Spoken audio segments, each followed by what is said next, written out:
আমার বাপের বাড়ি নূরপুরে গেছিলাম একটা দরকারে। তো বাড়ি ঢোকার মুখে দেখলাম 3 জন অতিথি আমাদের স্বাগত জানানোর জন্য বসে রয়েছে। ব্যাপারটা এত কিউট লাগলো, ভিডিও না করে পারলাম না। বাড়িতে ঢুকে দেখলাম আরেকজন অতিথি রয়েছেন, উনি 1 বছর ধরে আমাদের বাড়িতে রয়েছেন আর কথাও বলতে পারেন। দেখে নিন তো সে কে।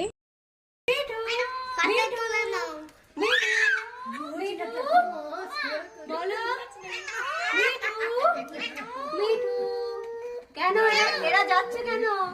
থাকো থাকো থাকো থাকো, যেও না, থাকো।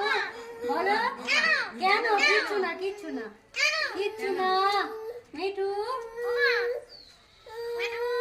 মিঠু মিঠু ও মিঠু মিঠু মিঠু, কেন কি হয়েছে? অঙ্গনাকে ডাকো তো।